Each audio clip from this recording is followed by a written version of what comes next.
everyone. Welcome to the She's a 10 times 5 show.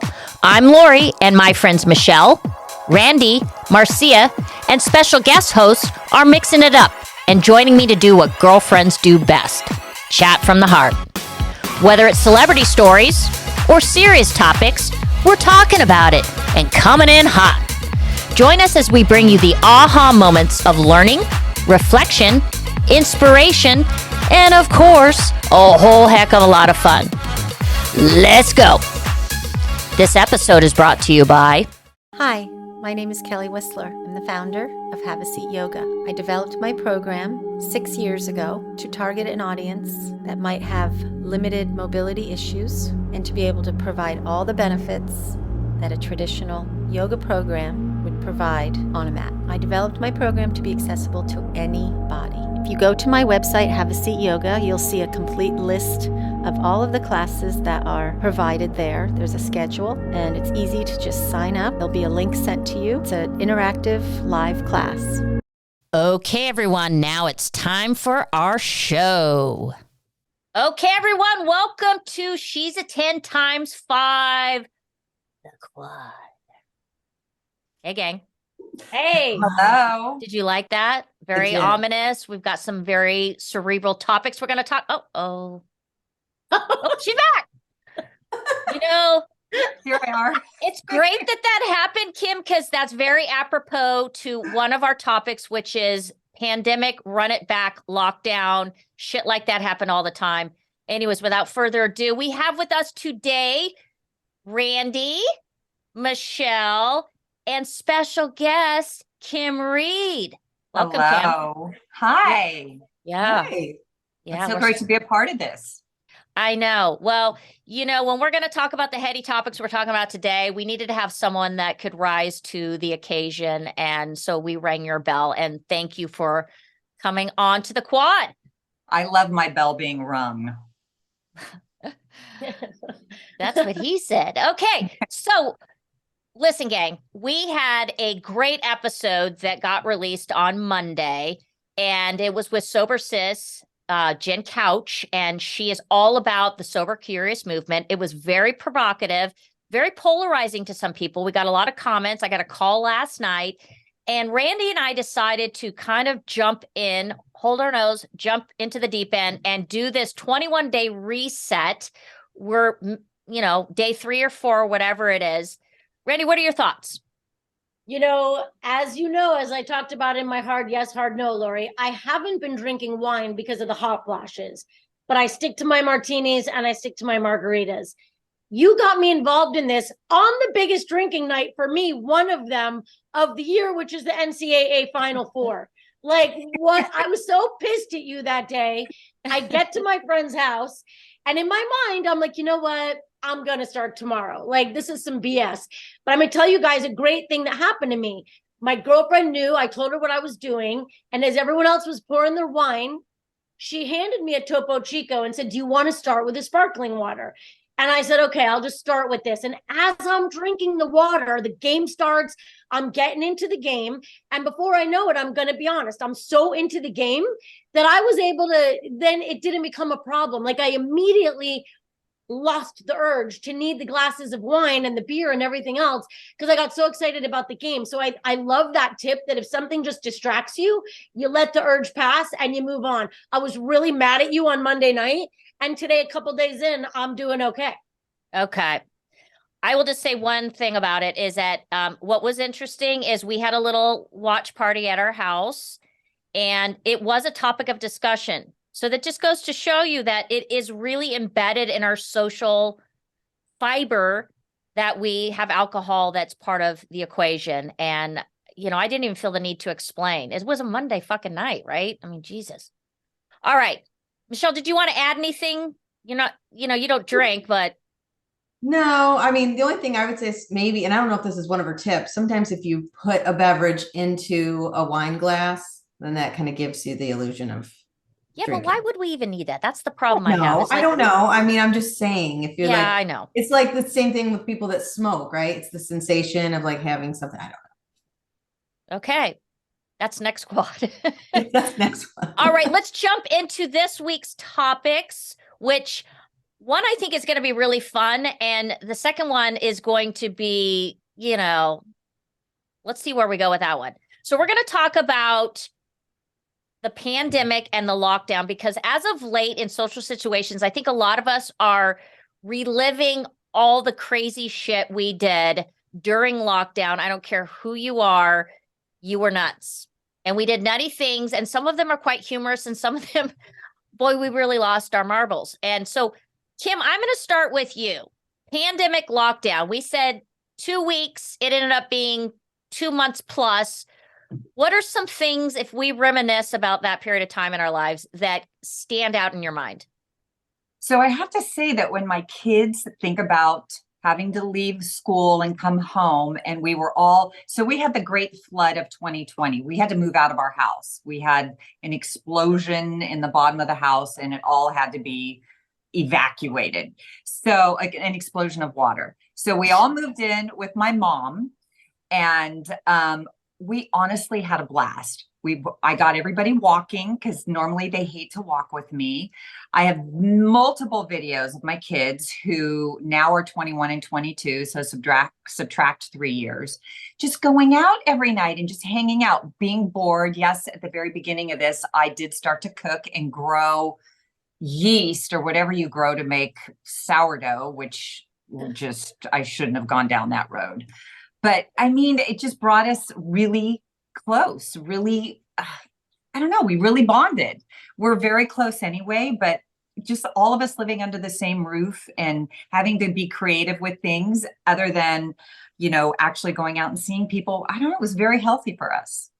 Except I did get super paranoid. And when we were out, if people got within 6 feet of me, I would start mumbling and my kids would just lose their shit on me. Okay, well, that's a positive silver lining kind of take. Michelle, what say you? I got fat. I always say, so in my book, I wrote that I could open a store called 2 to 12 because you never knew what size I was going to be. And I went into plus sizes. Like I was eating everything. In my mind, I guess it was like a free for all. I was like, oh, who cares? The world's ending. I don't know. That was one thing. And then the other thing was I went down the rabbit hole. I was that one. And I don't care. I can admit it. Whether it was the Jeffrey Epstein who was on the planes, the adrenochrome, like I was like reading all this stuff and I was like, oh my God. I wasn't like QAnon type, but I was definitely like reading things and I was getting freaked out. So at some point I was like, I gotta like stop. I gotta stop reading this stuff because I don't know what is going on. But I know I'm not the only one out there. Too much TV, too much sitting on the couch, too much worrying. And at some point I just flipped the switch off and I was like, all right, let's get it together. Okay, Randy. Well, don't say it like that. I'm not really that exciting. I'll tell you, during the pandemic, I got really excited, and I'm not interested in the kitchen. We all know that. So I get a sewing machine and I decide I'm going to learn to sew and I'm going to make masks for all my neighbors. So you guys, I don't know if you Of course, you got to be productive at all times. Yeah. Yeah, like I don't need to be in the kitchen. So I get this sewing machine. I get so freaking excited. I'm watching YouTubes 24/7. And it's so basic, you guys. It is so basic. I mean, you're basically, right, a square. No, because here's what happens. You start to sew and like the thing is going and you are so into it. And then the freaking needle breaks and it comes and it does. It's awful. And so I would get so excited about it. And then every single day I had technical difficulties. And I'm going to be honest, I had no one. There's not a lot of people that sew. So nobody could help me. So I'll tell you, to this day, I have little masks that I made throughout the pandemic. They're all over my house because I tried to give them to my neighbors. And even the old people were like, Randy, this is a hard no. So it just still makes me laugh thinking about it. When I open a drawer and I find my little masks, I got so creative. I actually went to Walmart because they ran out of elastic because so many other people did this. And I went to Walmart and I bought like these hair bands, cut them in half and used them for the earpieces. I mean, I have the most whack job looking masks you've ever seen. And I couldn't even get like the freaking homeless people to wear them. So that is my main memory of COVID. Wow. I I will don one of your masks. You'll die. I'll bring you one. And I want to, Tim, I want to address you because, you know, the one thing I will say that really freaked me out during COVID, we started taking walks at night. And of course, I'm not going to wear a mask outside because you're outside and I think you need fresh air. And like, I live in Del Mar, big wide streets, and a neighbor would be walking down the street with their dog. We'd be walking with our dog and they would look at me like I was the Antichrist and, you know, run to the other side of the street. And I felt like a leper. It just was a really bad feeling. But I remember thinking to myself, people, we're outside. We got to get back to common sense. We need fresh air. And I don't think people appreciated me walking without my mask on a big, wide street. And that really bothered me for a long time. There was people most people were like working out and riding their bikes with their masks on. Yeah. Yeah. I never went that far. I mean, I didn't either. I am an avid walker, but like when we would go, like just walking, like I can just remember being at a street light and like all these people were hovered around and I'm like, you're too close, back off. So, but otherwise, you know, you're outside, you're breathing the fresh air. You can't do that with a mask on. What about the people that were in their cars by themselves? Like you get to a light and you look over and they're by themselves with their mask on. I'm like, so I tried to figure that out. I still don't understand it. I was like, what's that you've had it on and you forgot you had it on and then I don't know. I said to Laurie, I'm like, what about how dirty those masks were? Like I would see people, I'd pull into the grocery store and they'd pull their mask off of the, what is it? The rear view mirror. And I'm like, you know, that it's like thing is so nasty. It's been sitting in the car. Yeah, I know. One and done. This is what you apply. So gross. Okay. I have 3 little anecdotal memories that stick out to me because I was that woman and mom that was kind of losing their shit. Like I felt like I was a caged tiger. My husband was the dude from whatever that show was. What, you know what I'm talking about? The Tiger series or whatever. Yeah. Joe Exotic. He loved it. I hated it. I was losing my shit. And 3 things that I remember very clearly is, you know, everyone was posting on Facebook about puzzling. And so I'm like, I'm trying to hold it together. And I said to my son, well, I guess puzzling's the move. You want a puzzle? I actually have one. And he looked at me like I had food on my face. And he goes, Mom, there's just no way I can puzzle anything but. And we kind of dug through why. And he goes, I puzzled at school. And I was like, when have you puzzled at school? So come to find out, during his pledging period, they put him in a dark room with a teeny tiny flashlight and made him puzzle. So we now have a joke about puzzling in the house. The second PTSD. thing, yes, puzzle PTSD. So none of that happened in our house, but it was a constant joke about puzzle PTSD. I remember all of the hardship I had when I did go grocery shopping and I went the wrong way down the aisle. It happens. Yeah. You don't need baby formula. You skip the aisle. Oops, you're going the wrong way. And how hostile people could get because you're going the wrong way, even though you can pass someone with your cart going the same way.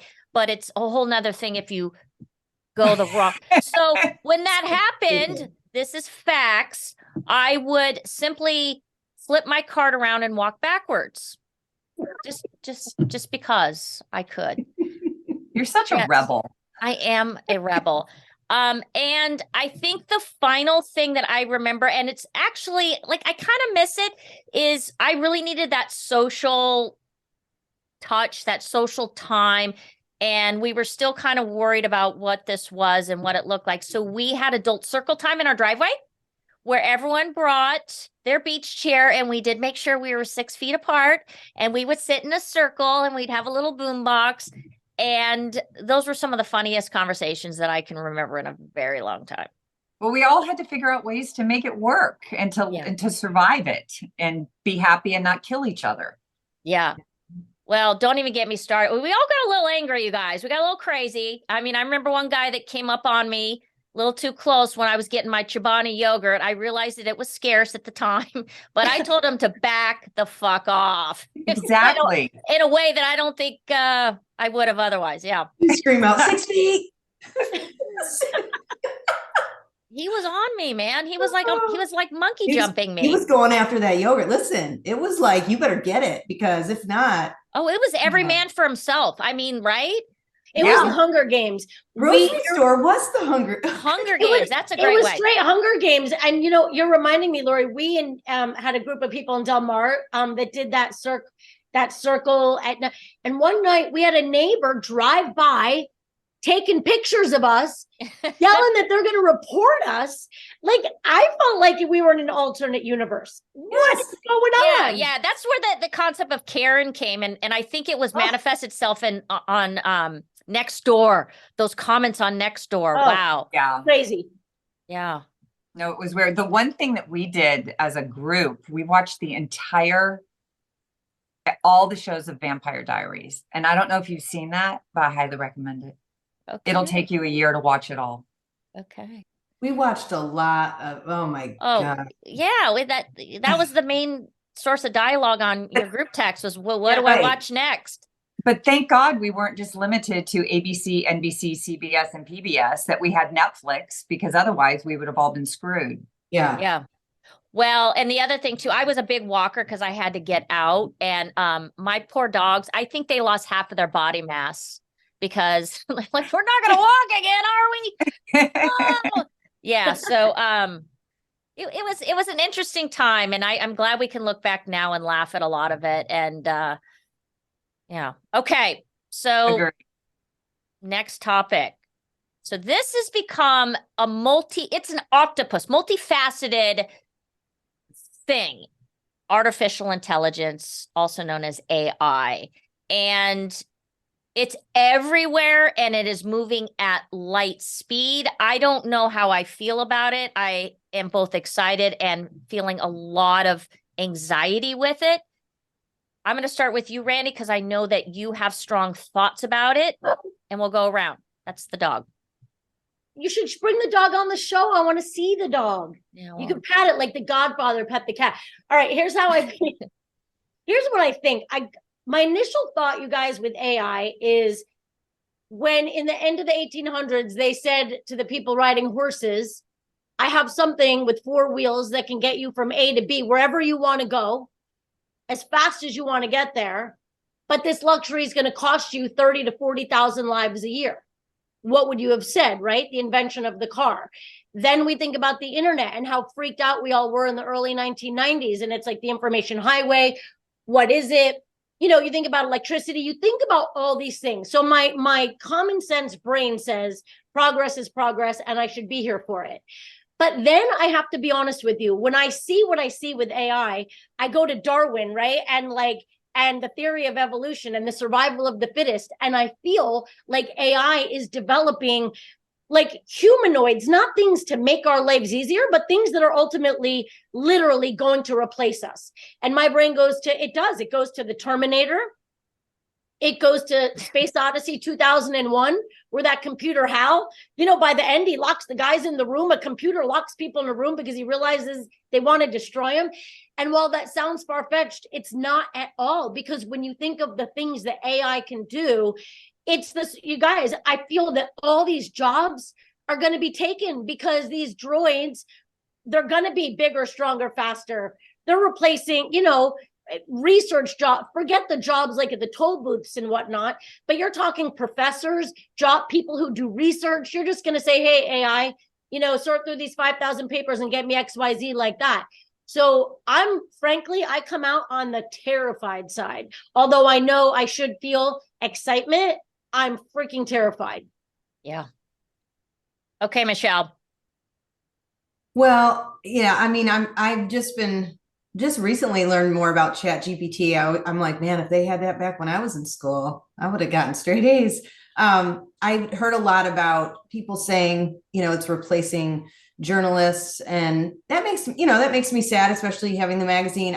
We actually tried it out. We were like, let's try an article, put in the number of words and what the theme was, and it just spit it out. And I was like, wow, that's crazy. Especially we take so much time in writing all of our pieces. So, I think the college kids are loving it on that end, but it's, we always say, like, what happens to the people that go to med school? Like, oh, it's great. It took the test for you. And like, those are people that are going to be like operating on us in, 5-10 years. The AI it's creepy. It's scary to me. I mean, I don't know if you guys have ever watched that like robot, I think it's robotmilitary.com, where like they look like transformers and they're like out shooting. And so I'm like, okay, this creeps me out. But I mean, with all the good comes a lot of the bad, like Randy said. So Kim? No, I agree. It's frightening. And I think the more you look into it, you see the possibilities because it's not going anywhere. So maybe as a society, we need to take a look at it now, set parameters now instead of waiting. Because when social media began, I mean, it just began without the parameters or the knowledge of knowing where it was really going to go. So we need to get a jump on it. But the possibilities, yeah, they're endless. They can permeate every job, every aspect of society. Benefits, though, would be especially in so many areas, but in the medical, radiology, there's, false positives in so many arenas, even with MRIs, and that's because of the human eye. But, it's just all algorithms, and that's what, it is being inputted to take care of those errors. I just see a lot of positive, but of course there's going to be growing pains with everything. And when technology is moving as fast as it is, especially with AI, there's going to be errors. I mean, look at the Pope. Did you see that picture of him in that big fluffy Balenciaga coat? I mean, that was AI generated. He wasn't wearing that. I don't know if you guys saw that, but he was in a but I'm jealous. Yeah, he was in a big puffer jacket. I'm like, oh my God. I need that. Yeah, but it was AI generated. So there is a scary aspect, especially when it comes to misinformation. So we just have to get smarter and set parameters. yeah, we could be AI right now. Like that's what they do. They can create us and we're talking, and it's not really me. I am AI right now. Well, I'm gonna add. I have three kind of thoughts on this, and I've thought really hard about it. I think there is significant upside that I'm excited about, and Kim, you touched on one of them, which is healthcare.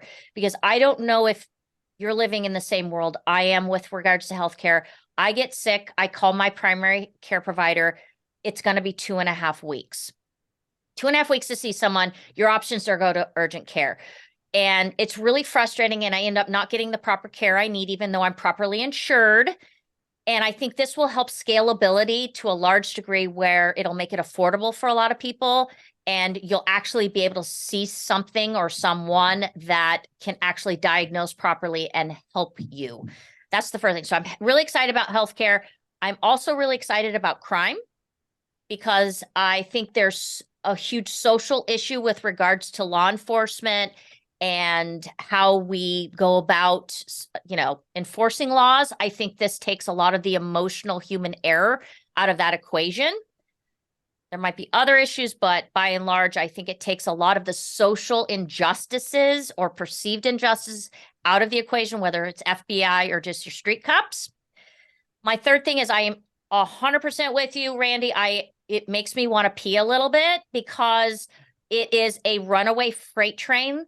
And this is kind of what we do is we look at, the immediate gratification of certain things on the technology side without understanding the long-term ramifications. I think kids will get lazy. People will get lazy because they don't have to do the proper work that requires them to develop their brain and their intelligence and their education.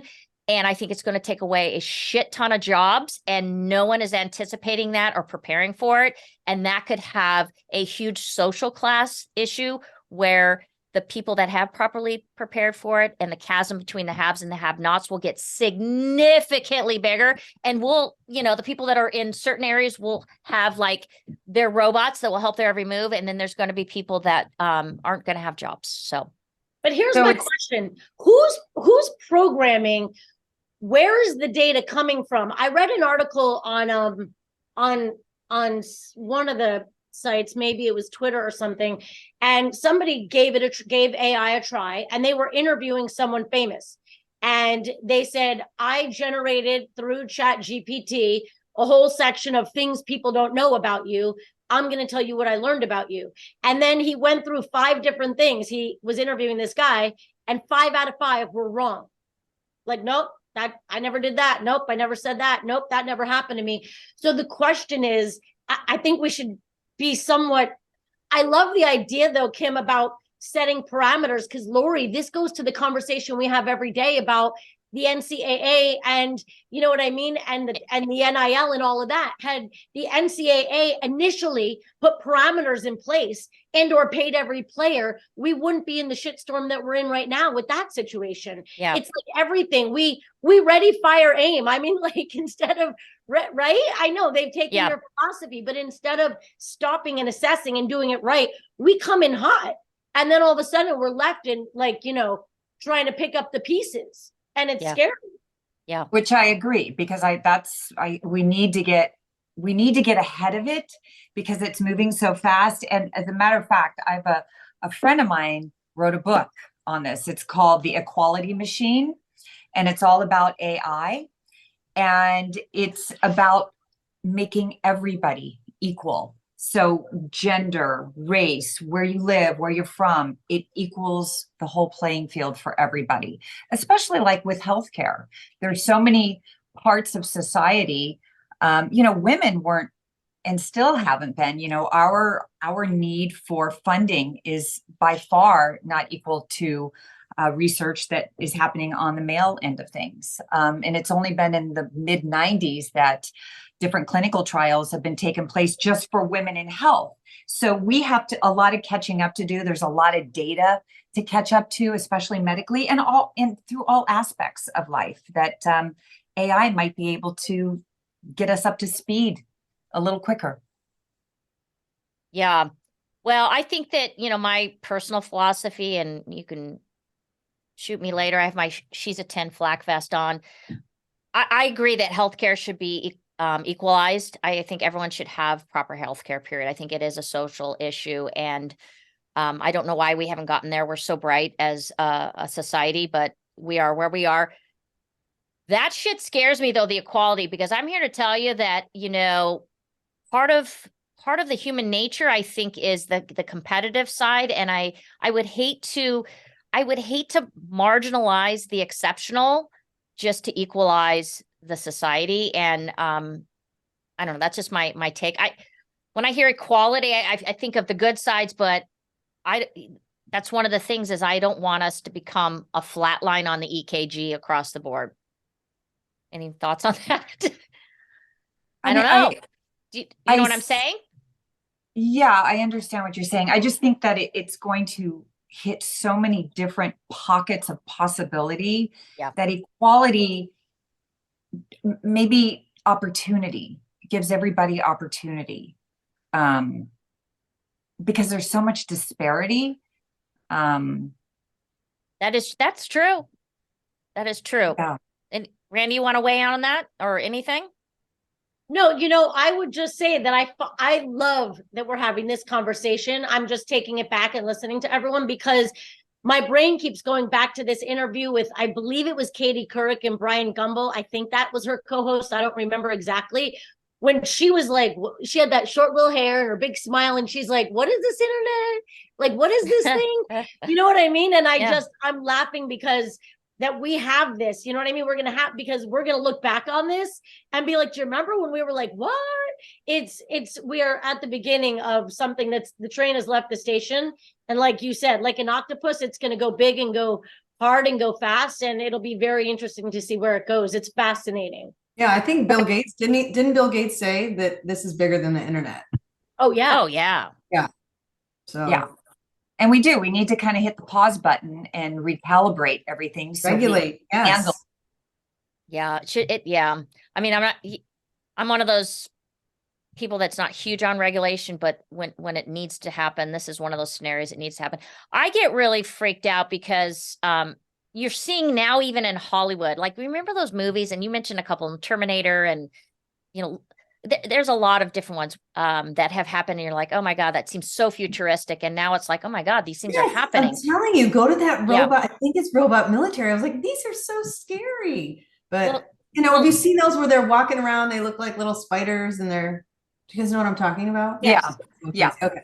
Well, so here's the other thing to couple that with is we've got artificial intelligence. And, in the short term, here's the good news. In the short term, there's going to be a huge job creation that happens because AI is going to need content providers to upload to the machine. So if you're an expert in philosophy or whatever it is, you have an immediate opportunity to probably monetize your assets and your education in a great way. But I look at the metaverse. So you got AI, and then you've got this thing called the metaverse, and we're starting to see it in movies. And I don't know if you guys are connecting the dots, like Everything Everywhere. There was another movie that came out where it was metaverse driven. And are we getting to the point where us as humans are nebulous because we've got now these robots, maybe at some point emotionally intelligent robots, and we've got the metaverse where we can check out and be anyone and anything we want to be. That's the shit that scares me, is where do we stand as humans? That's how I opened to this, saying I feel like if we go to the theory of evolution, we ain't going to be the fittest. If it's survival of the fittest, the humans are going south. The droids are like winning that's the scary part. And that's what they're trying to do with AI is teach empathy, which is. Can the robots have sex, and are they good in bed? I don't know. But that would be a great use for those robots. Sorry, Michelle. I mean, you were thinking it. I'm asking for a friend. What? Okay. Love you. It just came. It just popped into my head. I don't know why. Of course it did. Yes. Any other thoughts on this? Because I think this is such a huge issue, and I'm no expert on it. I'm just hearing stuff, but I do think people really need to lean into this because, like, if you have a kid that's either heading to college or thinking about a major or in college and thinking about a job, you really have to think. You have to see the forest of the trees because your job may no longer be part of the whole schematic. It's true. I mean, there is an evolution, but if you think how much we rely on it now with Alexa, I mean, there's an introduction into AI right there. And medical devices, how if you have a diabetic child, how now they can wear something that automatically gives you insulin.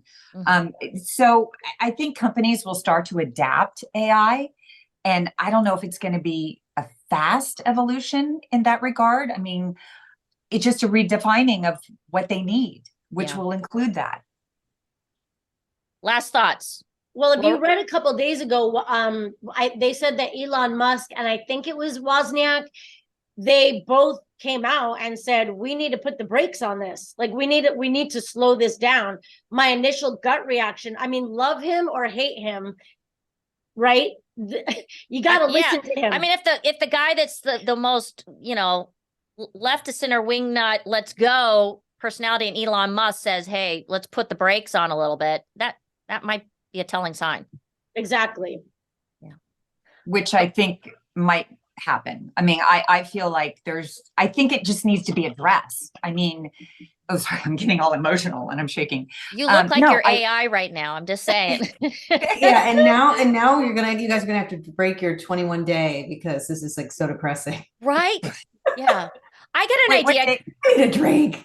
It's only been 3 days, but I have an idea. Like what we could do is we could wear sandwich boards and kind of just walk the streets and say, I'm just kidding. All right, you guys, we did good. I think for really tough topics. No, it is. It's very, it's a profound topic because we're all networked in it. We're in it, whether we like it or not. Well, I'm hoping I'm in it to win it, Yeah. I don't need to be fighting like the guy from Terminator. What was the robot's name? Well, no, he was the Terminator, but then he wanted, he came back to get Sarah Connors. I mean, do we not still remember Linda Hamilton and her biceps to stop her from having her unborn baby who was going to fight the future? Guys, this is all in my head. I don't think you understand. No, that was intense. I don't need that. No, this is so stressful. I don't combine that with the purge. Back down the rabbit hole. I gotta go. I mean, think about it. Combine that with the purge, and we're in deep kimchi, guys. I mean, I'm not for everyone. I don't need people knocking on my door at the nth hour and say, I'm coming for you. Oh, Laurie, let me in. Yeah. Let me in. Okay. Thank you guys so much for being on our quad today. And Very fun. and Kim, you were fantastic. No, you're amazing. This is such a great venue. It really is. Thank you. It's a good place to park yourself and to listen and to learn. So you guys do a great job. Well, thank you. Okay. Can we get you to come on again now that we have all the technical stuff figured out? Yeah. Yeah. Yeah. All right. Let's go. You got it. Okay, gang. Everyone, thank you for listening, and we'll catch you next week. Bye. Bye. Follow us on Instagram at She's a 10 times 5. You can click on the link in our bio to listen to all of our previous episodes, as well as check out our live video interviews over our YouTube channel. You can also find us on Apple, Spotify, iHeart, pretty much wherever else you decide to listen to your favorite podcast. Don't forget to hit subscribe.